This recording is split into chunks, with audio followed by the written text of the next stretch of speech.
बिस्मिल्लाहिर्रहमानिर्रहीम। अस्सलाम वालेकुम नाज़रीन, प्रोग्राम में खुश आमदीद कहते हैं। आज आर्मी चीफ की वज़ीर आज़म पाकिस्तान से ओहदे संभालने के बाद पहली मुलाकात हुई है और मुल्क के जो अमूर हैं, खसूसी जो सलामती के और दिफा के हालात हैं जो इस मुल्क के अंदर और इस खित्ते के अंदर, उन तमाम अमूर के ऊपर जो है वो डिस्कशन हुई है आर्मी चीफ की और वज़ीर आज़म की। आज इमरान खान साहब ने PTI के जो चेयरमैन हैं, फॉर्मर प्राइम मिनिस्टर, उन्होंने एक ट्वीट की जिसमें दोनों जो जर्नल्स हैं, joint chief chairman joint chief और आर्मी चीफ को उन्होंने मुबारकबाद दी। ताहम इंटरेस्टिंगली उन्होंने अपनी ट्वीट के अंदर ये कहा है कि we hope new military leadership will work to end prevailing trust deficit that has built up in last 8 months between the nation and the state. लेकिन आगे वो जाके कहते हैं कि strength of the state is drive from its people. यानी थोड़ा सा इसके अंदर हमें एक इबहाम दिखाई देता है कि अपनी बात की उन्होंने नफी कर दी, क्योंकि कायदे आज़म मोहम्मद अली जिन्ना जो फादर ऑफ द नेशन है, उनकी उन्होंने एक जो स्टेटमेंट है उसको अपनी ट्वीट के साथ कोट किया हुआ है। सो इमरान खान साहब ने मुबारकबाद देने के साथ साथ लगता ऐसे है कि मिलिट्री जो अपने आप को कहती रही है कि हम ए पोलिटिकल रहना चाहते हैं, सियासी मामलात के अंदर जो है मुदाखलत नहीं करना चाहते या उसके साथ हमारा ताल्लुक नहीं है। इमरान खान साहब ने बज़ाहिर इस ट्वीट से लगता यह है कि उन्होंने पहली दफ़ा ही जो है नए आर्मी चीफ को इनवाइट कर लिया है कि आप मुदाखलत करें और ये रियासत और कौम के दरमियान जो एक खला पैदा हुआ है या दूरी पैदा हुई है, इसको आप दूर करें। साथ ही साथ आज के प्रोग्राम में हम बात करेंगे कि पंजाब के अंदर जो इस वक्त बात की जा रही है पंजाब असम्बली को तहलील करने की, KP की असम्बली को भी, वो उससे मुल्क के अंदर सियासी हालात जो हैं वो किस तरफ जाएंगे। और पाक अफगानिस्तान जो है ताल्लुकात के हवाले से भी हमारी जो वज़ीर मुमलिकत ख़ारजा अमूर की हैं वो उन्होंने कल विज़िट किया था और पाकिस्तान अफगानिस्तान के ताल्लुकात के ऊपर भी आज के प्रोग्राम में नज़र डालेंगे। और बिलावल भुट्टो साहब का एक पुरजोश खिताब जो है कराची में, जो कि तमाम मुल्क के अंदर उनके जो वर्कर्स हैं पीपल्स पार्टी के, उनको उन्होंने एड्रेस किया और उन्होंने कहा कि पीपल्स पार्टी जो है वो मुल्क को जोड़ने की सियासत करती है, ना कि तोड़ने की सियासत करती हैं। इस वक्त मेरे साथ मौजूद हैं जनाब सरदार लतीफ़ खान खोसा साहब, फॉर्मर गवर्नर पंजाब, पाकिस्तान पीपल्स पार्टी के मरकज़ी रहनुमा है। उनसे हम गुफ्तगू का आगाज़ करेंगे। बहुत शुक्रिया खोसा साहब, आपने हमें टाइम दिया। सबसे पहले तो मुझे ये बताएं कि इमरान खान साहब की जो ट्वीट है जिसमें उन्होंने एक तरफ मुबारकबाद दी और आगे जाके वो कहते हैं कि सारी स्ट्रेंथ अवाम से आती है, इसमें कोई शक नहीं है, लेकिन साथ ही उन्होंने पहली बार ही जो है वो बज़ाहिर लगता ही है कि आर्मी चीफ को जो है वो दावत दे दी है कि आप मुदाखलत करें चीज़ों के अंदर। थोड़ी सी मुझे इजाजत दे दें कि आज यौम तासीस के मौका पर मैं सारे अपना पाकिस्तान पीपल्स पार्टी के कारकुन, सारे पाकिस्तान को मैं मुबारकबाद दूं कि पाकिस्तान पीपल्स पार्टी जो शहीद बाबा जुल्फ़िकार अली भुट्टो ने, जिसका आज के दिन 55 साल पहले उसको कयाम किया था, आज वो माशाअल्लाह एक तहरीक की शक्ल में सामने आई है और ऐसा खुशगवार झोंका था जो पाकिस्तान की सियासत में आया, ऐसा खूबसूरत था जुल्फ़िकार अली भुट्टो साहब की शक्ल में कि हमने न सिर्फ उन्होंने आपके जो है आइन दिया पाकिस्तान का 1973 का, जो आज भी एक यूनिफाइंग फैक्टर है इस कौम का और इसने यूनिफाई इसको मुत्तहद कर रखा है, बल्कि एटॉमिक पावर भी पाकिस्तान को बनाया। और जिस अंदाज से आज हमारी दिफा एक सीसा पिलाई दीवार की तरह माशाअल्लाह गामजन है, मैं इस पर जो है समझता हूँ कि आज का दिन वाकई ही एक ऐसा खुशी का दिन है और पाकिस्तान पीपल्स पार्टी फल फूल कर आज तीसरी चौथी नस्ल में आ गई है। और मेरा साथ भी पाकिस्तान पीपल्स पार्टी का रोज अव्वल से स्टूडेंट लाइफ से मेरा उन्हीं के साथ ताल्लुक है। जहां तक आपका सवाल का ताल्लुक है, देखिए एक बात यह है कि जो कमांड आई है आर्म फोर्सेस की कमांड की नई कमांड, जिसने कल जो है अपना ओहदा संभाला है, बहुत खुशाइंद बात है कि कम अज कम जो है एक बड़ी खुश असलूबी से एक मसाला हल हुआ जिसने हैजानी कैफियत इस मुल्क में कायम कर दी थी कई महीनों से। और उसका जो है अंजाम बहुत खुशगवार है, क्योंकि सीनियर मोस्ट लोगों को जो है कमांड सौंपी गई है। और इससे न सिर्फ ये है कि आर्मी के अपने अंदर एक खूबसूरत रवायत ने जन्म लिया है, बल्कि मैं तवक्को करता हूं कि इसको बाकी फेसेट्स ऑफ पाकिस्तान की जो है सिविल सर्विस पर जो है इसका इतलाक होगा, और सीनियर मोस्ट ही को जो है इस ओहदों पर, चाहे वो सुप्रीम कोर्ट के जजेस हो, चाहे वो हाई कोर्ट के जजेस हो, या ब्यूरोक्रेसी हो, उसमें उन्हीं को जो है लिया जाएगा, ताकि कोई हार्ट बर्निंग ना हो और उसमें जो डेस्पोंडेंसी फैलती है। इसी तरह इदारे जो है वो ग्रो करते हैं और मजबूत होते हैं और तकवीत उनमें एहसास होता है। और फिर जिस तरह कंबाइंड यानी तरीके से ऑपोजिशन और गवर्नमेंट के दरमियान एक मुफाहमत के जरिए हुआ कि प्रेसिडेंट आरिफ अलवी साहब वजीर आजम शहबाज शरीफ का जहाज लेकर इस्लामाबाद से लाहौर जाते हैं और मोहतरम इमरान खान साहब की कंसेंट लेते हैं। अगरचे सदर जो है वो न्यूट्रल होता है, मगर आप भी जानते हैं, मैं भी जानता हूँ कि जिस पार्टी का सदस्य होते हैं वो लॉयल्टी उनकी कभी भी न्यूट्रल में नहीं जाती है। बाहर का वो चंद घंटों में ही उसका जो है वो फैसला हो गया। मगर ना ये है कि सदर के पास जो है जाहिर है कि 15 दिन एक होते हैं और 10 दिन फिर दूसरे होते हैं, और उसमें फिर एक कॉम्प्लिकेशन क्रिएट हो जाती। लेकिन अल्लाह का शुक्र है। देखिए, जो मोहतरम इमरान खान साहब पहले भी जब नहीं मानते थे कि इनको जो है अस्करी क़यादत ही लेकर आई थी, और बाद में इन्होंने तो बांगे दोहल तस्लीम भी किया कि हाँ मेरी गवर्नेंस में उनका, और फिर अपने फेलियर को भी तस्लीम किया कि नायब मेरे दस्तरस में नहीं थी। फिर उन्होंने ये भी तस्लीम किया चीफ इलेक्शन कमिश्नर को, हाँ बनाया तो मैंने था मगर सेलेक्ट किसी और ने किया था। तो ये मोहतरम इमरान खान साहब को फिर ये जब नो कॉन्फिडेंस हुआ, जब ए पॉलिटिकल हो गई, अस्करी क़यादत ने फैसला किया जो बहुत ही खुश आए। खुद साबका जो चीफ जस्टिस हैं उन्होंने खुद, sorry chief of the army staff जो रिटायर हुए हैं, उन्होंने खुद तस्लीम किया कि हमारी मुदाखलत रही है, लेकिन अब हमने फैसला कर लिया है और अगले 15 साल, चूंकि सारी ये एक इदारे का फैसला था। जी बिल्कुल। लेकिन खोसा साहब, जो बज़ाहिर लगता है ये जो ट्वीट है, इससे तो जाहिर है कि उनकी ख्वाहिश ये होगी कि इन चीज़ों को जो है वो अनडू किया जाए, जिस तरह से वो मुख्तलिफ उनकी जितनी भी तकारीर हैं उसके अंदर वो ये सारी बातें करते हैं पिछले 6 माह 8 माह का जो भी हुआ।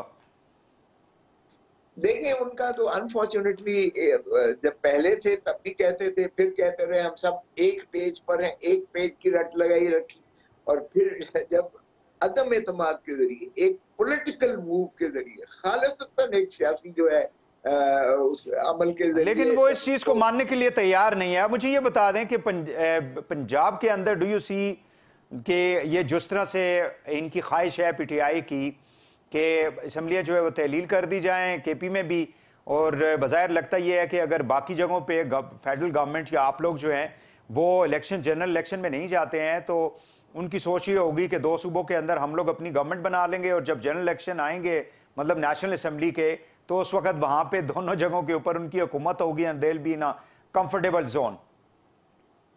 देखिए भाई, बिल्कुल मैं समझता हूँ ये एक उनकी सियासी जो चाल है या सियासी एक उनका अमल है, ये यकीनन जो है बिल्कुल लम्हा फिक्रिया ऑपोजिशन यानी हुकूमत के लिए है, बिल्कुल है मसाला। देखिए, दोनों सिचुएशंस में अगर ये जनरल इलेक्शन की तरफ जाते हैं और एंगेज करते हैं मोहतरम इमरान खान साहब को, और 1 मई जून में इलेक्शन की तारीख हो जाती है, क्योंकि जाहिर है इस दौरान में केयर टेकर बनेगी, 3 महीने के लिए केयर टेकर होगी। फिर ये चाहेंगे कि इलेक्शन कमीशन की तश्कील नौ की जाए, वो कहते होती है, वो भी मिल बैठकर इनको पार्लियामान में ही उसका फैसला करना पड़ेगा। इसी तरह अगर ये चाहते हैं कि 1 करोड़ जो पाकिस्तानी बाहर है, क्योंकि मोहतरम इमरान खान साहब समझते हैं कि बाहर का जो पाकिस्तानी जो बैरून मुल्क बासी है वो पाकिस्तान में उनकी तरफ ज्यादा झुकाव वो समझते हैं, तो वो चाहेंगे कि 1 करोड़ पाकिस्तानी को वोट का हक, तो ये भी इलेक्शन लॉज में आपको तरमीम करना पड़ेगी। अगर वो चाहते हैं ईवीएम मशीन के जरिए हो, तो भी ईवीएम के वो इंदराज के लिए आपको इलेक्शन कमीशन में तब भी आपको पार्लियामेंट में जाना पड़ेगा। सड़कों पर फैसला नहीं होगा। तो इसलिए इन तमाम जो मसाइल हैं इनको, और अगर आपने सेंसस की तरफ जाना है जिस पर कई जमातों को और कई सूबों को बहुत ज्यादा एतराज है कि पिछला सेंसस जो है उसमें उनके साथ इंसाफ नहीं किया गया। और लेकिन सारी बातें तो आई डोंट थिंक सो कि आपकी जो इत्तेहादी जमातें हैं वो सारी इमरान खान साहब की तो नहीं मानेंगे, ना मान सकते हैं। आई थिंक कि डायलॉग शुरू होता है तो कुछ गिव एंड टेक ही होगा ना। नहीं, जाहिर है, देखिए ये तो नहीं होता आप गन पॉइंट पर किसी को कहें कि ये माने, अगर मोहतरम। लेकिन टाइम कम है ना, टाइम अगर वो कहते हैं जी कि अगले 2-4 दिनों में या हफ्ते में हम असम्बलियों को तहलील कर देंगे, तो फेडरल गवर्नमेंट के लिए या आप इत्तेहादी जमातों के लिए time is running out and you have to engage Imran Khan and PTI for the dialogue. Yes, I couldn't agree less. आपकी बिल्कुल बात ठीक है। देखें उसमें तो ये एक, मैं कहूंगा कि ये स्मार्ट चाल है, क्योंकि अगर 2 असेंबलीज देखें 570 सीटों की वैकेंसी जो है उसको फिलअप करना, पहले ही इलेक्शन कमीशन ने 47 अरब पहले मांगा है, 20 अरब इजाफी मांगा है, अरब लाख करोड़ नहीं, लाख नहीं, अरब। अब मुझे बताएं कि जो ईसीसी में कल 5 अरब सारा सैंक्शन किया है इलेक्शन कमीशन, कहाँ से ये करवाती है? तो अगर 570 का आप इस साल करवाते हो, 2 असेंबलीज के इलेक्शन की तहलील की शक्ल में बाई इलेक्शन करवाते हो, तो भी एक तो बहुत ज्यादा जो है बोझ पड़ेगा पाकिस्तान की। अच्छा को साहब, इस वक्त जो मुल्क की जो माशी सूरत हाल है, सियासी सूरत हाल तो वैसे ही जाहिर है कि अबतर है, बट माशी सूरत हाल ज्यादा अबतर है। जो इस वक्त हमारी फाइनेंशियल पोजीशन है और इंस्टेबिलिटी जो है वो बढ़ती चली जा रही है, अदम इस्तेकाम है। मुझे ये बता दें कि पीपल्स पार्टी और PMLN जो है वो इस सारी सिचुएशन में, जाहिर है कि डायलॉग की बात की जाएगी, तो आपस में आप लोगों का तो कोई इख्तिलाफ नहीं है इस हवाले से, बिकॉज PMLN की जो क़यादत है वो इमरान खान साहब से बात करने के लिए तैयार नहीं है। जरदारी साहब तो एक यानी मफामत की सियासत करने के एक चैंपियन है, वो हमेशा उन्होंने ऐसी बात की है। बट PMLN की जो क़यादत है जो लंदन में है स्पेशली, वो तो खान साहब की किसी बात को मानने के लिए तैयार नहीं है। देखिए, मैक्सिमम पोजीशंस आप लेते हैं तो फिर जो है दरमियानी रास्ता निकलता है। मैक्सिमम पोजीशन उधर से इमरान खान साहब ने ले रखी है, मोहतरम इमरान खान साहब, और उधर से PMLN में मोहतरम नवाज शरीफ साहब ने ली हुई है। वो कहता है मैं इनसे बात करने को तैयार नहीं हूँ, वो कहते हैं इनके तो हमें जरूरत ही नहीं है बात करने की इनसे। तो जाहिर है कि कोई फरीक जो है इसमें इनको एंगेज करेगा। वो फरीक कौन है एंगेज करने वाला?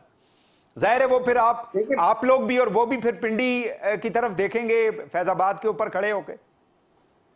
नहीं, देखें, अगर हमारी अस्करी क़यादत ने जो फैसला किया है, मैं समझता हूँ इसी से जो है पाकिस्तान की अफवाज पाकिस्तान, जिन्होंने बहुत कुर्बानी दी है और हमें बहुत फख्र है और नाजा है हम कि दुनिया की बेहतरीन फौज है, जो कई यानी डेकेड्स से, दहाइयों से हमारी ये जो है अपने खून के नजराने दे रही है, जिसने इंटरनल दहशतगर्दी का भी कला कमा किया है और जिसने एक्सटर्नल बॉर्डर्स की भी हिफाजत की है।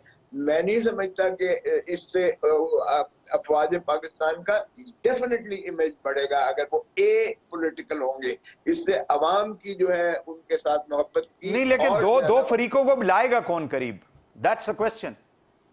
ये अफवाज पाकिस्तान का कोई इससे दखल अमल नहीं होना चाहिए। देखें, आइन में बड़ा वाज़ेह है, रियासत की तारीफ आर्टिकल 7 में कर दी गई है और वो सिर्फ अवाम पाकिस्तान को मुक्तदर किया गया है। जो भुट्टो साहब ताकत का सरचश्मा अवाम कहते थे, उन्होंने करके मुंजबित किया है आइन में। और आर्टिकल 5 में है कि ताबेदारी यानी loyalty to the state, state is the people of Pakistan, mind you, not the अफवाज पाकिस्तान। लेकिन खोसा साहब, एक्चुअली बुनियादी तौर पे the issue is in our political parties और जो पॉलिटिकल स्ट्रक्चर है हमारा, और इस वक्त जिस हद तक दोनों तरफ से जो स्टेक होल्डर्स हैं, I mean the political stakeholders, आप लोग और इमरान खान साहब जिस लेवल तक जा चुके हैं, वहाँ से वापसी के लिए कुछ ना कुछ तो जाहिर है कि दोनों जानिब से कहीं ना कहीं तो वो देखेंगे ना। इस तरह तो नहीं हो सकता।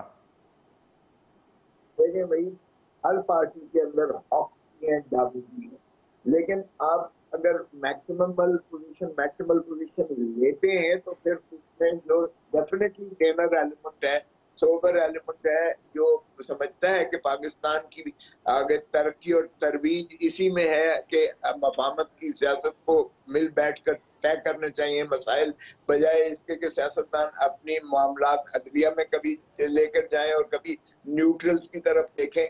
तो वो न्यूट्रल्स का दौर खत्म हो गया। इमरान खान साहब ने इतनी गालियां दी हैं कि अब न्यूट्रल्स इसमें आने को लिए ना तैयार है ना आना चाहिए। बिल्कुल अच्छा फैसला किया है, आसन फैसला है। मैं समझता हूँ इसमें उनकी इज्जत और वकार बढ़ेगा और उनकी जो है उनको अपने आप को आइसोलेट करना। बहुत शुक्रिया, बहुत शुक्रिया सरदार लतीफ़ खान कोसा साहब, फॉर्मर गवर्नर पंजाब और पीपल्स पार्टी के मरकज़ी रहनुमा हमारे साथ थे। नाज़रीन, यहाँ पे एक ब्रेक लेंगे, वापस आएंगे तो PTI का जो मौक़िफ़ है इस हवाले से वो आपके सामने रखेंगे। ब्रेक के बाद हमारे साथ रहिएगा।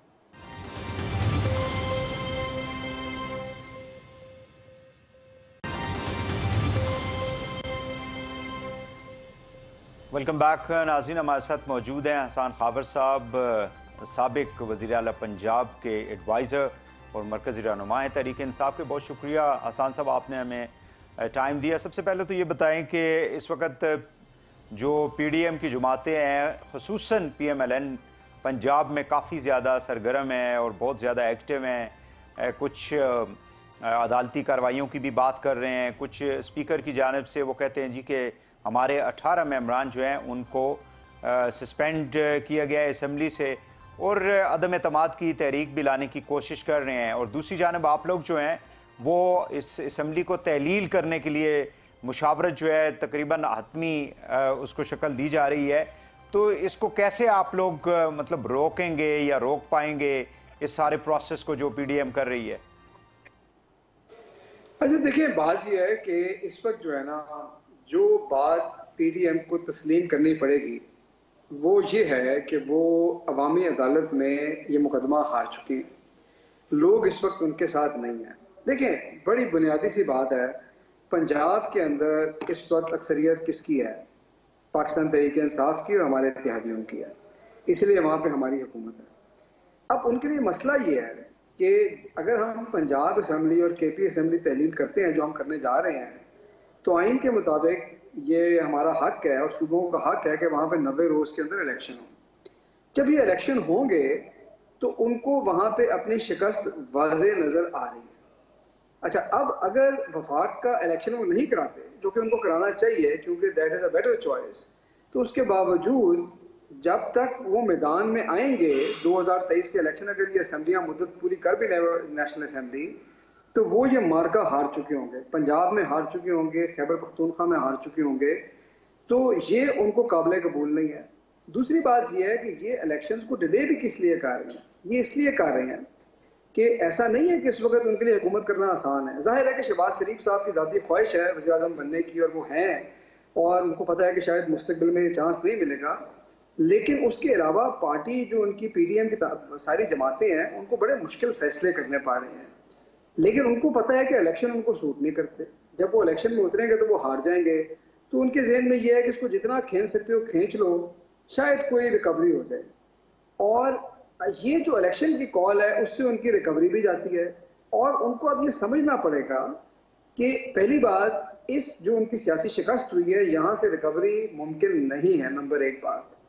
नंबर 2 बात, इलेक्शन को तूल देने पे और अपनी जिद में अड़ने पे और हुकूमत में रहने की जिद पे अगर वो कायम रहेंगे तो उससे मुल्क को नुकसान होगा, क्योंकि मईशत उनसे संभल नहीं रही। IMF का प्रोग्राम साइन नहीं हो रहा, हमारे करंट अकाउंट की साइड पे बहुत बड़े गैप हैं। तो इसलिए अब जो है ना, वो इस किस्म के हरबे ढूंढ रही हैं। वो हरबे भी IMF तो ऑलरेडी उनके साथ तो सिग्नेचर होने के बाद उन्होंने, आपको मालूम है कि इनकी गवर्नमेंट में उन्होंने फंड्स भी रिलीज किए हैं। So I don't think there is a problem. अभी आपको मालूम है कि एक्रोस कबल जो है एशियन डेवलपमेंट बैंक ने भी $500 मिलियन जो हैं वो गवर्नमेंट ऑफ पाकिस्तान को दिए हैं। मैं आपको बताता हूँ जी, मैं आपको बताता हूँ, नहीं, बहुत बड़ा गैप है, बहुत बड़ा गैप है। IMF के साथ इस वक्त हुकूमत मुश्किल में फंसी हुई है। उसकी वजह क्या है कि मिफ्ता इस्माइल ने एक पॉलिसी दी, जैसी तैसी वो पॉलिसी थी, उसके बाद उससे रिवर्सल हुआ। इसहाक डार साहब को ऐसे लॉन्च किया गया जैसे उनके पास कोई बड़ा कोई जादू की छड़ी है। उन्होंने लोगों से, अपनी लीडरशिप से, अपनी पार्टी से वादे कुछ और किए, ग्राउंड रियलिटी और IMF के साथ बातचीत कुछ और है। तो वो अब बीच में ये ऊंट किसी करवट बैठ नहीं रहा, और इसीलिए IMF का जो लेकिन IMF का इशू ये है ना हसन साहब कि IMF से तो आप लोग भी बाहर निकल आए थे, आप लोगों ने भी उससे, आपकी गवर्नमेंट ने, I mean that the federal government that came out of the program in early this year. नहीं देखिए, नहीं we did not come out of the program, ये गलत है। प्रोग्राम सस्पेंड जरूर हुआ था, लेकिन हमारा जो प्लान था, सस्पेंड किस वजह से हुआ था? वापस जाना सस्पेंड गवर्नमेंट ऑफ पाकिस्तान ने तो नहीं किया था, सस्पेंड तो उन्होंने किया था ना। उसकी वजह है ना, उसकी वजह ये है कि हमने पेट्रोल और डीजल की प्राइस पे आवाम को रिलीफ दी थी। उस वक्त आलमी मंडी में रिकॉर्ड सतह पे तेल था, अगर वो प्राइस पास ऑन करते तो हमारी मईशत को पहिया रुक जाता। यही तो आपके ऊपर ये लोग, यही तो चीजें हैं जिसके ऊपर आप लोगों के ऊपर ये लोग कहते हैं कि आज जो माशी तबाही की तरफ ये मुल्क जा रहा है या पहुंच चुका है, उसकी बुनियादी जिम्मेदारी आप लोगों की थी। आप लोगों ने ऐसी गलत किस्म की पॉलिसीज की, तेल की कीमतें नीचे ले गए जब इंटरनेशनल मार्केट में आए थे। देखिए मैं आपको बताता हूँ जी, मैं आपको बताता हूँ, आप सवाल पूछना आपका हक है, लेकिन ये बयानिया पिटा हुआ है, उसकी वजह मैं आपको बताता हूँ। उसकी वजह ये है कि दो सवाल बनते हैं हुकूमत के लिए। पहली बात कि अगर आप इतने ही बेबस थे तो आपको कहना चाहिए था हुकूमत लेके, जैसे भी आपने लिखा हम इलेक्शन कॉल करते हैं, हम ये मईशत नहीं चला सकते, और अगर आपने ये समझा कि हम ये मईशत चला सकते हैं तो आपने कोई प्लान तो देना है। लोग तो आज तक उस प्लान का वेट कर रहे हैं। अगर ये हमें बुरा बनाते हैं तो अपना प्लान तो लाए ना, या ना हुकूमत में आते, या अगर तहरीक आदम एतमाद कामयाब करवा भी ली लोग खरीद के, तो फिर अपना कोई प्लान। अच्छा मुझे ये बताएं कि पंजाब के अंदर, जी बिल्कुल सही है, पंजाब के अंदर PMLN जो है वोट ऑफ नो कॉन्फिडेंस अगर वो ले भी आती है तो क्या आप लोगों के नंबर जो हैं उनको जाहिर है कि 186 जो है वो प्रूव करने होंगे, विच अपरेंटली उनके पास नहीं है, तो आप लोग कॉन्फिडेंट हैं कि वो वोट ऑफ नो कॉन्फिडेंस जो है वो डिफीट हो जाएगी? देखिए दो तीन चीजें, पहली बात बिल्कुल डिफीट होगी। देखिए दो तीन चीजें, अगर तो वो हमें एतमाद का वोट लेने का कहें तब हमने नंबर पूरे करने हैं, अगर उन्होंने अदम एतमाद की तहरीक करवानी है अप्रूव तो उनको नंबर पूरे करने, हमने नहीं करने। हमारे लोग हमारे साथ खड़े हैं, डिफरेंस बहुत ज्यादा है, हमारी क्लियर मेजॉरिटी है। मैं आपको बता रहा हूँ कि ये सिर्फ डिलेइंग टैक्टिक्स हैं, सिर्फ डिलेइंग टैक्टिक्स हैं। इस पे अदालतों के जो फैसले हैं वो भी क्लियर हैं। लोग अपनी मर्जी, पार्टी की मर्जी के खिलाफ वोट नहीं दे सकते। अल्लाह के फजल से जो ये जमीन फरोशी का काम इन्होंने शुरू किया था उसका रास्ता बंद हो चुका है, इनके पास रास्ता कोई नहीं। ये सिर्फ और सिर्फ डिलेइंग टैक्टिक्स हैं। ये मैदान छोड़ के भाग रहे हैं, इलेक्शन का मैदान सामने आ रहा है, इनको तो खुश होना चाहिए। अगर इनके पास कुछ भी पॉपुलैरिटी होती कि जी हम मैदान में उतर के इलेक्शन लड़ेंगे, ये तो हम तो खुद हुकूमत छोड़ के जा रहे हैं, इनके पल्ले कुछ नहीं है ना। अब अगर आप जमहूरी जमात हैं, पॉलिटिकल पार्टी हैं, और आप इलेक्शन के मैदान से घबरा रहे हैं तो फिर इसका तो कोई इलाज नहीं है। चलें, former prime minister Imran Khan साहब ने जो है वो दोनों जो सीनियर मिलिट्री लीडरशिप है उनको उन्होंने एक ट्वीट के ज़रिए मुबारकबाद दी, और उन्होंने साथ ही ये कहा and prevailing trust deficit that has built up in last 8 months between the nation and the state. एक तो मुझे ये बता दें कि PTI is not the entire nation, in fact. मतलब there are so many other people जो कि PTI को फॉलो नहीं करती हैं या PTI के वर्कर्स नहीं हैं, उनके वोटर्स नहीं हैं। तो एक तो इसके ऊपर आप मुझे ये बताएं कि पूरी कौम को आप कैसे नथी कर रहे हैं? देखिए बात ये है, मौका तो बड़ा मुनासिब है। उसकी वजह ये है कि अस्करी क़यादत में तब्दीली आई है, एक नया बाब शुरू हुआ है, और इस बात से तो कोई इनकार नहीं करेगा ना। ट्रस्ट डेफिसिट, आपने अच्छा सवाल किया कि पूरी कौम को क्या नथी कर दिया। देखिए पहली बात तो यह है कि पाकिस्तान तहरीक इंसाफ आज पाकिस्तान की सबसे बड़ी जमात है, लेकिन बहरहाल 22 करोड़ लोग तो हम नहीं कहते कि हमारे साथ हैं। जाहिर है कुछ लोग बाकी जमातों के साथ भी होंगे, चाहे मेजॉरिटी हमारे साथ। चले हम अगर टोटल इलेक्शन की हम बात करें तो 2018 के इलेक्शन में PTI ने जो वोट लिए थे और जो PDM की जमातों ने लिए हैं, PDM की जमातों के वोट ज्यादा थे आप लोगों से। नहीं गई ना जी, रात गई बात गई। अब देखे ना, तो अब आप ये चलें, मैं आपके ना चलें, नहीं देखिए मुझे पहले सवाल, आपका जो सवाल है वो अहम है, मुझे उसका जवाब एक दफा देने दें, फिर आप बेशक काउंटर क्वेश्चन कीजिएगा। Please go ahead. मैं ये कह रहा हूँ कि जो ट्रस्ट डेफिसिट है वो सिर्फ PTI और मिलिट्री एस्टैब्लिशमेंट के बीच में नहीं है, वो पूरी कौम और मिलिट्री एस्टैब्लिशमेंट के बीच में है। बाकी जो पिछले हमारे दौर के ऊपर भी लोगों ने सवाल किए, अगर आप PDM की क़यादत से भी पूछें उनके भी हैं। ये बात देखें, ये जो कायदे आज़म का कोर्ट खान साहब ने आज दिया, ये बात तो ठीक है ना, दुनिया में तमाम जो लेकिन ये कोर्ट आप लोगों को उस वक्त याद नहीं था ना जब आप लोग गवर्नमेंट में थे। आप लोग जब गवर्नमेंट में थे उस वक्त ये सारे कोर्ट आप लोगों को याद नहीं थे, बल्कि आप लोगों ने सब कुछ जो है वो एक हाइब्रिड सिस्टम के अंदर डाला हुआ था। नहीं नहीं, देखिए मैं आपको बताता हूँ, मैं आपको नहीं, देखिए सुने मेरा बात, हाइब्रिड सिस्टम की बात नहीं है। बात यह है कि हमें एक बात समझनी पड़ेगी, हमने आज की डेट में बात करेंगे, आइडियलिज्म एक और है, हमारी मंजिल बिल्कुल होगी जहाँ पे सिविलियन इदारे बिल्कुल इंडिपेंडेंट हों, लेकिन आज की डेट में पाकिस्तान में अगर किसी भी हुकूमत ने पीसफुली चलना है, मीनिंगफुल रिफॉर्म्स करनी है, चेंज लाना है, तमाम बड़े इदारों को एक पेज में होना पड़ेगा, चाहे वो अस्करी क़यादत हो, चाहे वो जुडिशरी हो, चाहे वो सिविलियन इदारे हों। इस बात से किसी को इनकार नहीं है। बात यह है कि ये देखना पड़ेगा कि क्या डेमोक्रेसी जो है वो लोग चला रहे हैं जिनके पास अवाम की हमायत हासिल है।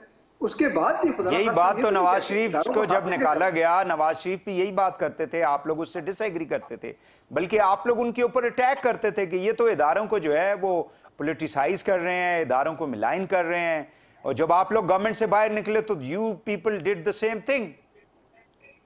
नहीं तो फिर आप मुझे बताएं ना, तो फिर कौम ने क्या सीखा? बात यह है कि नवाज शरीफ तो निकले जिस नर्सरी से थे कि हमें नहीं पता। बात यह है कि क्या सियासी जमातें जमहूरियत में अपने लेसन सीख के आगे चल रही हैं या रिग्रेस हो रही हैं, ये फैसला कर लें।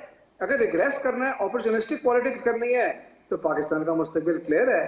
अगर पॉलिटिकल मैच्योरिटी की उन्होंने अपनी ट्वीट में कहा है कि आपने तो 2018 के इंतखाबात के अंदर चंद अफसरान को जो है वो मुतनाज़े बनाया, उनका मुस्तकबिल भी आपने ख़राब किया, और उस वक़्त आपको कायदे आज़म की जो सेइंग्स हैं वो याद नहीं थी, और आपकी सियासत आपकी हाथ, आंखें और कानों की रुखसती के साथ ही दफन हो चुकी है। ये ट्वीट है उनकी, आपने पढ़ी होगी। उनकी ट्वीट को आप सीरियसली ना लिया करें। जो लीडर पाकिस्तान में है ही नहीं, जो इनके वालिद जो है वो पाकिस्तान के कन्विक्टेड क्रिमिनल, उनके ट्वीट्स को आप सीरियसली ना लें। इनके ही आप गुजरांवाला की तकरीर सुन लें, बाद के बयान सुन लें, छोड़ें ये बात, आप भी सब जानते हैं, सारी बात से आप वाकिफ हैं। इन बातों को, ये अपॉर्चुनिस्टिक पॉलिटिक्स है, ये मुफाद की सियासत अगर करनी है तो कर लें, और अगर मुफाद की सियासत से इनको और मुल्क को फायदा होता है तो जरूर करें।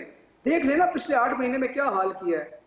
आज जो इनका स्ट्रॉन्ग होल्ड था वहां पे ये सीटें निकाल सकते हैं, आप मुझे बताएं। इन्हीं बातों की वजह से तो यहाँ तक पहुंचे हैं। अच्छा, मुज़ाकरात हो सकते हैं, मुज़ाकरात कर सकते हैं आप, इलेक्शन के ऊपर मुज़ाकरात हो सकते हैं, इलेक्शन अनाउंस कर दें, मुज़ाकरात कर लें, बता दें डेट, मोडालिटीज पे बात कर लें, और किस चीज़ पे मुज़ाकरात, एनआरओ पे तो मुज़ाकरात नहीं हो सकते। चलें, बहुत शुक्रिया हसन खाबर साहब हमारे साथ हैं। नाज़रीन, PTI के मरकज़ी रहनुमा, यहाँ पे एक शॉर्ट ब्रेक लेंगे, वापस आके प्रोग्राम को आगे बढ़ाते हैं, हमारे साथ रहिएगा।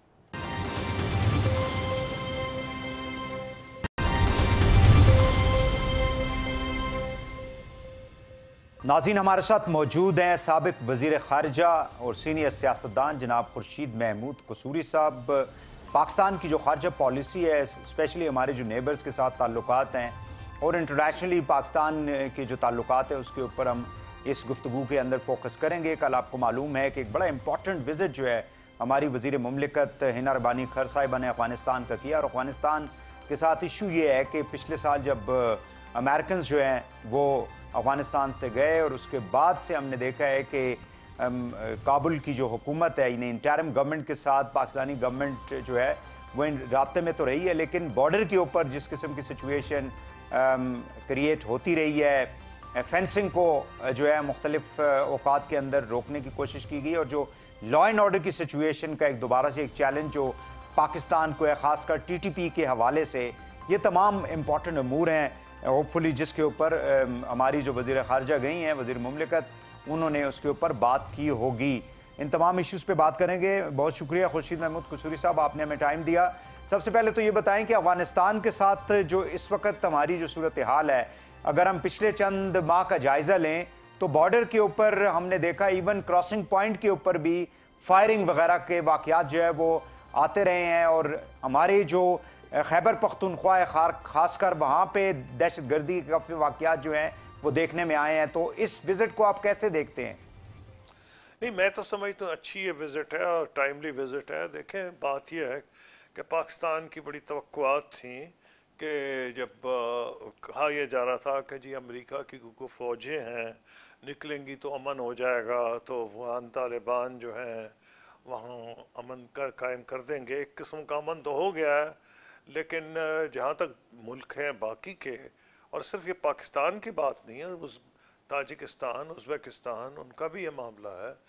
तो जो उम्मीदें थी उसमें ये भी था कि इसमें जो टेरिटोरियली कंटिगुअस ममालिक हैं, पाकिस्तान है, अफ़गानिस्तान है, उज़्बेकिस्तान, ताजिकिस्तान, बहुत से प्रोजेक्ट्स थे और जब मैं फॉरेन मिनिस्टर था उस वक्त से शुरू हुए हैं, लेकिन बीच में रुक जाते हैं। उज़्बेकिस्तान, ताजिकिस्तान, उसको और पाकिस्तान इंडिया पाइपलाइन थी, फिर एक कासा 1000 था, वो ताजिकिस्तान से ट्रांसमिशन लाइंस आनी थी। सारा का सारा डिपेंडेंस इस पे अफ़गानिस्तान पे है और इसके अलावा अफ़गानिस्तान को इससे बड़ा फ़ायदा था। तो आपको नज़र ही आ रहा है कि वो जो गवर्नमेंट से ये तवक्कुआत थी कि वो इंटरनल पीस इस नौयत का कर सकेगी कि जो मुख्तलिफ दहशत गर्द इकट्ठे हो गए थे दुनिया से, वो सेंट्रल एशिया से आए थे, उज़्बेकिस्तान, ताजिकिस्तान, तुर्कमानिस्तान, चाइना के को भी बॉर्डर उनमें से बहुत से कर रहे थे। तो वो जो थे, और पाकिस्तान का तो मसला बहरहाल बड़ी देर से था तारीख तालिबान पाकिस्तान से, कि शायद इनको ये कंट्रोल कर सकें।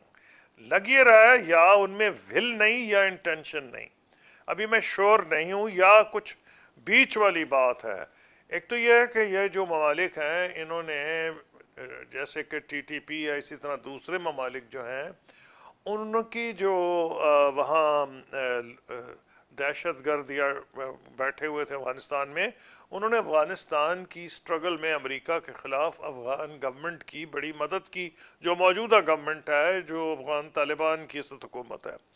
या तो उनको समझ नहीं आ रहा कि इनसे कैसे जान छुड़ाई जाए, या उनको डर है कि जी अगर इनसे जान छुड़ाएंगे तो ये कहीं दाइश के साथ ना जाके मिल जाएं, क्योंकि दाइश ने भी अपने दरवाजे खोले हुए हैं। वैसे तो वहाँ अलकायदा भी है, लेकिन वो निस्बतन कमज़ोर हो गई है। अयमन अल-ज़वाहिरी, पहले उसामा बिन लादेन और अयमन अल-ज़वाहिरी की बाद तो मामला और भी है, लेकिन जहाँ तक दाइश है वो एक मैग्नेट बन गया है मुख्तलिफ़ किस्म की ऐसी तंजीमों का कि वहाँ चले जाते हैं। तो ये हमारे लिए एक बहुत बड़ा एक कॉम्प्लिकेटिंग फैक्टर है। तो एक सबक हमें जो आना चाहिए, मैंने तो बड़ी देर से सबक सीखा था, मैंने तो किताब में भी जिक्र किया है कि हमें अफ़गानिस्तान के मामलात में कोई ज़रूर ज़्यादा दखल नहीं देना चाहिए। और ये मैंने उस वक्त कहा था जब ये मामला हो रहा था कि कसूरी साहब आप बिल्कुल सही फरमा रहे हैं। आपने neither a hawk nor a dove जो बुक लिखी है, उसके अलावा भी माशाल्लाह आपकी बड़ी कंट्रीब्यूशन है डिप्लोमेसी के हवाले से और खारजा पॉलिसी के हवाले से, खारजा ताल्लुकात के हवाले से। इसमें आपने ख़ुसूसन इन तमाम चीज़ों का जिक्र किया। मुझे ये बता दें कि अब TTP का जो मामला है, और आपने वो अवामल भी बता दिए हैं जिसकी वजह से शायद ये जो इंटरिम सेटअप है तालिबान, अफगान तालिबान का, वो उनके यानी कंट्रोल में ये लोग ना हों, लेकिन जो बॉर्डर के ऊपर फेंसिंग और फिर ये जो एक रूटीन की जो क्रॉसिंग पॉइंट्स है वहाँ पे इस किस्म के वाक़यात होना, फायरिंग होना अक्रॉस अफगानिस्तान, ये तो तालिबान जो है ये कंट्रोल कर सकते हैं या ये भी नहीं कर सकते? देखिए जी, कंट्रोल तब करेंगे ना अगर वायलेंस यूज़ करेंगे उनके खिलाफ। और यही वजह है कि आपको ढकी छुपी बात तो नहीं है कि जब किसी ने भी को हमला किया था, यहाँ से जो दहशतगर्द वहाँ छुपे हुए थे, पाकिस्तान पे हमला हुआ था, तो उन पे उनके ऊपर फिर जवाबी हमला भी हुआ था। अब पॉइंट ये है कि अमेरिका को भी इस बात का डर है, क्योंकि अब आप बैनुल अक़वामी सूरत हाल के बारे में बात कर रहे हैं, इंटरनेशनल सिचुएशन, उनको ये डर है कि अगर यही सिचुएशन रही तो इस किस्म के दहशतगर्द अमेरिका पे और यूरोप पे भी हमले कर सकते हैं। और आपने देखा होगा कि हालांकि हिंदुस्तान उनका स्ट्रेटेजिक पार्टनर बन गया है और उनके लिए हिंदुस्तान की बहुत ज़्यादा अहमियत है अगेंस्ट चाइना, लेकिन फिर भी वो पाकिस्तान के साथ कोशिश कर रहे हैं अपने ताल्लुकात को दोबारा उस्तवार करने की उसकी। और आपने देखा कि जो जहाज़ हैं F-16, उसके सिलसिले में जो उसकी अपग्रेडेशन है वो भी उन्होंने अलाउ की है, जिसमें हिंदुस्तान बहुत तिल मिलाया है। और दलील उन्होंने यही दी थी कि जी ये जो टेररिस्ट हैं उनके लिए, हालांकि हिंदुस्तान ने इस पर ऑब्जेक्ट किया था, लेकिन बात ये क्लियर है कि उनको नज़र आ रहा है अफ़गानिस्तान, अमेरिका को, कि अगर अफ़गानिस्तान को किसी भी ऑर्डरली स्टेट में रखना है तो शायद पाकिस्तान इससे ज़्यादा कोई इफेक्टिव मुल्क नहीं है। हम ये रोल अदा नहीं करना चाह रहे, वो तो लामहला फंसे जा रहे हैं, लेकिन इसका असर सारी दुनिया पे होगा। कोई तो वजह होगी ना कि इतने मुल्क। आज कोयटा के अंदर भी एक नाखुशगवार वाकया पेश आया। पुलिस की जो गाड़ी थी उसके ऊपर दहशतगर्द ने एक खुदकुश हमला हुआ, जिसमें एक पुलिस एहलकार शहीद हुआ, एक मासूम बच्चा भी जो है वो भी इसके अंदर शहीद हो गया और 24 के करीब लोग जख्मी हुए। तो ये अफगानिस्तान की जो सूरत हाल है, ये मतलब अभी तक हम देख रहे हैं कि हमारे ऊपर जो लॉ एंड ऑर्डर या सिक्योरिटी के हवाले से, सलामती के हवाले से जो चैलेंजेस पहले मौजूद थे, वो अब दोबारा से सर उठा रहे हैं। तो इनको फिर कैसे एड्रेस किया जा सकता है? जी, एड्रेस किया जा सकता है। जब इससे बहुत ज़्यादा मजबूत थे उस वक्त जनरल राहील शरीफ और फिर जनरल बाजवा, उसके बाद आए हैं रद्दुल फसाद, और उससे पहले भी ऑपरेशन लॉन्च किया गया था जनरल राहील शरीफ के दौर में भी। असल में मसला है हमारे यहाँ इंटरनल यूनिटी का, अंदरूनी इस्तेहकाम का पाकिस्तान। वो सिर्फ ये हमारी मईशत तो खैर उससे जुड़ी हुई है, लेकिन जो जिस किस्म का अंदरूनी खलफशार इस वक्त है पाकिस्तान में, वो भी एक बड़ा मनफी सिग्नल भेज रहा है टेररिस्ट को और इस किस्म को कि जो डिवाइडेड हाउस है, ये अलग ऐसे है नहीं। अब नई आर्मी की जो कमांड इस आई है, मैं समझता हूँ बड़ी टाइमली है, क्योंकि जो पहले झगड़े थे जनरल बाजवा के दौर में, पहले मियाँ नवाज शरीफ साहब से इख्तलाफ था, फिर इमरान खान साहब से इख्तलाफात हो गए, वो तो एक तरफ चले गए हैं। अब जो नई क़यादत आई है पाकिस्तान आर्मी की, वो उस किस्म की मुसीबतों और में नहीं फंसी हुई जो पुरानी इंतज़ामिया थी, जो पुरानी मिलिट्री की लीडरशिप थी। अब उम्मीद ये की जा सकती है कि वैसे तो मैं ये कोई डाउट नहीं, क्योंकि मैंने तो एज फॉरेन मिनिस्टर मिलिट्री से डील भी किया है, उनमें इतनी कैपेसिटी है कि वो परवाह नहीं ज़्यादा करते और वो सिंगल माइंडेड फोकस्ड होते हैं। लेकिन जो दूसरे हैं उनको तो सिग्नल जाता है ना, जो टेररिस्ट हैं, कि जी ये देखें मौका ये अच्छा है, हम यहाँ चले जाएं, इनकी अटेंशन डाइवर्ट हुई है। लेकिन आई एम श्योर कि पाकिस्तान आर्मी की पहली प्रायोरिटी ये होगी कि इस इलाके में इनको दोबारा ना पनपने दिया जाए। और खुशी की ये बात है कि पहले के मुकाबले में अब जो लोकल है, मतलब स्वात आपने देखा किस किस्म के डेमोन्स्ट्रेशंस हुए हैं, लोगों ने, सिविलियंस ने, वो एक दफ़ा मज़ा चख चुके हैं ना, तो उन्होंने अब कहा कि हमें ये नहीं दोबारा चाहिए। तो अगर इसलिए, लेकिन फॉरेन पॉलिसी रेमिफिकेशन तो है, अमेरिका का इससे ताल्लुक़ है, यूरोप का ताल्लुक़ है, पूरे सेंट्रल एशिया, चीन, रूस, यानी जहाँ जहाँ पाकिस्तान के इंटरेस्ट है वहाँ ये डिटीरिएटिंग सिचुएशन उन सबको इम्पेक्ट करती है। कसूरी साहब, लास्ट क्वेश्चन, अमेरिका के साथ हमारे उसका कुछ तो आपने बिल्कुल तस्करा भी कर दिया कि अमेरिकन और पाकिस्तान जो है वो ज़ाहिर है कि एक लंबी हिस्ट्री है ताल्लुकात की, और वो कभी भी हमसे मुकम्मल तौर पे दूर नहीं जाएंगे, despite the fact that we are very close to China, CPEC, सारा ये मामलात होने के बावजूद भी। मुझे ये बताएं कि ये जो जिस तरह से इमरान खान साहब ने ये साइफर वगैरह और अमेरिकन जो एक आइडिया था उसको डोमेस्टिक पॉलिटिक्स के अंदर इस्तेमाल करने की कोशिश की, आप भी कर रहे हैं, डू यू थिंक कि इससे हमारे बायलैटरल रिलेशंस के ऊपर मनफी असरात मुरतब होते हैं ऐसी इन चीज़ों से? देखिए, प्रेशर जो भी पड़े, लेकिन अमेरिकन एडमिनिस्ट्रेशन, जैसे आपने खुद ही कहा, आपने ये कहा कि अमेरिका समझता है पाकिस्तान के साथ उसे डील करना है, और जहाँ तक अफगानिस्तान के बॉर्डर का ताल्लुक है वह पाकिस्तान आर्मी का ताल्लुक है। ठीक है, फॉरेन पॉलिसी में सिविल गवर्नमेंट का बहुत अहम रोल होना चाहिए, लेकिन ये कोई ढकी छुपी बात नहीं है कि जहाँ जिस इलाके में इस किस्म की सूरत हाल हो, जैसे अफगानिस्तान का पाकिस्तान का बॉर्डर है या इंडिया का बॉर्डर है, जहाँ भी ऐसी सूरत हाल होगी, वो चाहे अमेरिकन आर्मी हो, कोई आर्मी हो, उसका अमल दखल बढ़ जाता है। अमेरिकन आर्मी भी अफगानिस्तान में, जनरल मैक्रिस्टल ने आपने देखा किस किस्म का बयानात दिए, तो उससे पहले पुरानी वॉर में भी जनरल मकार्थर जो थे उनकी एडमिनिस्ट्रेशन से नहीं बन रही थी, तो फौज का तो रोल बढ़ना लामहला हो जाता है ऐसे एरिया में जहां दहशतगर्द फिर रहे हों, क्योंकि वो सिक्योरिटी का मामला आ जाता है। तो इसलिए उनको पता है अमेरिकन को कि अगर पाकिस्तान में कोई डिफरेंसेस हैं किसी पॉलिटिकल पार्टी के अमेरिकन पॉलिसी के साथ भी, लेकिन वो भी आपने देखा कि उन्होंने कोशिश की है, पीटीआई ने भी अमेरिका के साथ ताल्लुकात को हमवार करने की, एम्बेसडर को मिले, उससे पहले वो केपी में भी बुलाया गया था अमेरिकन एम्बेसडर को, और अमेरिका ने भी ये कहा है कि जी हमें पाकिस्तान से डील करना है। तो मैं ये समझता हूँ कि उनको अमेरिका को पता है कि पाकिस्तान की army in matters of Afghanistan उसी का कलीदी रोल है ना, फॉरेन पॉलिसी तो बिल्कुल आती है। बहुत शुक्रिया खुर्शीद महमूद कसूरी साहब, आपने हमें टाइम दिया। नाज़रीन हमारे साथ मौजूद थे साबिक वजीर खारिजा खुर्शीद महमूद कसूरी साहब। आज के लिए इतना ही। प्रोग्राम से वहीद हुसैन को इजाज़त दीजिए। अल्लाह हाफिज़।